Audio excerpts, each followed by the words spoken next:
पुराने विश्वविद्यालय के अध्ययन कक्ष में धूल भरे फर्श पर बिखरे हुए पन्नों और पुरानी किताबों के बीच मॉर्गन वेल ने एक पांडुलिपि के पन्नों को उलटते हुए ध्यान केंद्रित किया। उसकी आंखों में चमक थी, जैसे वह किसी गहरे रहस्य को खोजने में लगा हो। ये पांडुलिपि, जो प्राचीन प्रतीकों और क्वांटम भौतिकी के बीच के संबंधों का जिक्र करती थी, उसके लिए किसी खजाने से कम नहीं थी। वह जानता था कि यदि वह इस पांडुलिपि के रहस्यों को सुलझा लेता है तो यह विज्ञान की दुनिया में एक नया अध्याय जोड़ सकती है। कक्ष की दीवारों पर टंगी पुरानी तस्वीरें, जिनमें विश्वविद्यालय के संस्थापकों के चित्र थे, जैसे कि वे भी उसकी खोज में शामिल हों। अध्ययन कक्ष में एक पुराना लकड़ी का मेज था, जिस पर मॉर्गन के उपकरण बिखरे हुए थे। अचानक उसके उपकरण से एक अजीब ध्वनि गूंजने लगी। यह ध्वनि एक प्रकार की कंपन थी, जैसे कोई गहरी ऊर्जा उसके चारों ओर इकट्ठा हो रही हो। उसी समय उसके फोन पर एक कॉल आई। स्क्रीन पर प्रोफेसर एलारा वेंस का नाम चमक रहा था।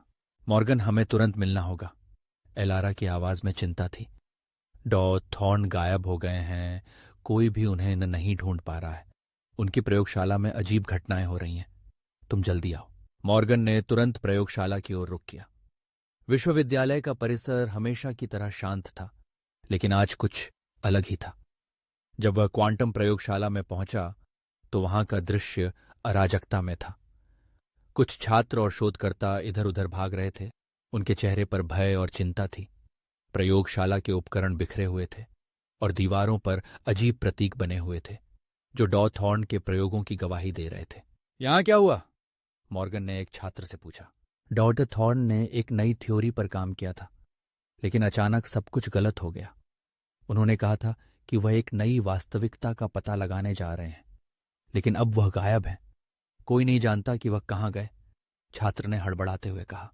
मॉर्गन ने तुरंत डॉ थॉर्न के प्रयोगों का अध्ययन करना शुरू किया। उसने देखा कि डॉ थॉर्न ने कुछ अजीब प्रतीकों को अपने अनुसंधान में शामिल किया था, जो भौतिकी के सिद्धांतों से जुड़े थे।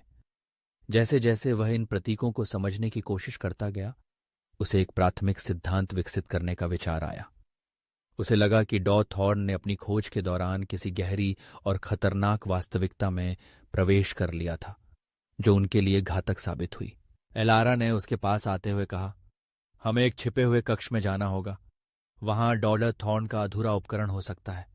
शायद वही हमें उनकी स्थिति के बारे में कुछ बताए।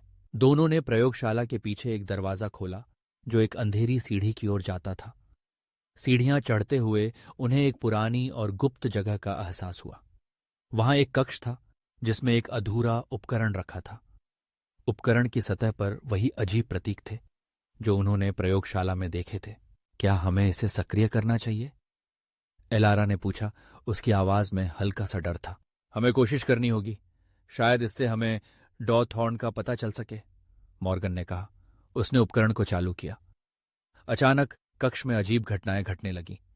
उपकरण से एक तेज रोशनी निकली और एक विकृत आकृति सामने प्रकट हुई। यह आकृति डॉ थॉर्न जैसी थी, लेकिन उसके चेहरे पर एक अजीब सी विकृति थी। मॉर्गन, एलारा, तुम यहां क्यों आए? आकृति ने कहा, लेकिन उसकी आवाज में एक अजीब गूंज थी, जैसे वह किसी दूसरी दुनिया से बोल रही हो। मॉर्गन ने अपनी ज्ञान का उपयोग करते हुए कहा, डॉ थॉर्न, क्या आप हमें बता सकते हैं कि क्या हुआ? आप कहाँ हैं? किस्सा की मुहाज साही। मैं एक नई वास्तविकता में हूं, जहां समय और स्थान का कोई अर्थ नहीं है। मैंने जो खोज की थी वह मुझे यहां ले आई, लेकिन अब मैं वापस नहीं जा सकता, आकृति ने कहा, और उसके शब्दों में एक गहरी उदासी थी। मॉर्गन ने महसूस किया कि यह केवल एक विकृति नहीं थी, बल्कि डॉ थॉर्न का एक प्रतिबिंब था, जो उनकी खोज का परिणाम था। उसने एक ऑब्सीडियन शार्ड को देखने के लिए हाथ बढ़ाया, जो आकृति के पास गिरा हुआ था। जैसे ही उसने उसे उठाया, एक तेज प्रकाश पूरे कक्ष में फैल गया। यह तुम्हारे लिए है, इसे समझने का प्रयास करो।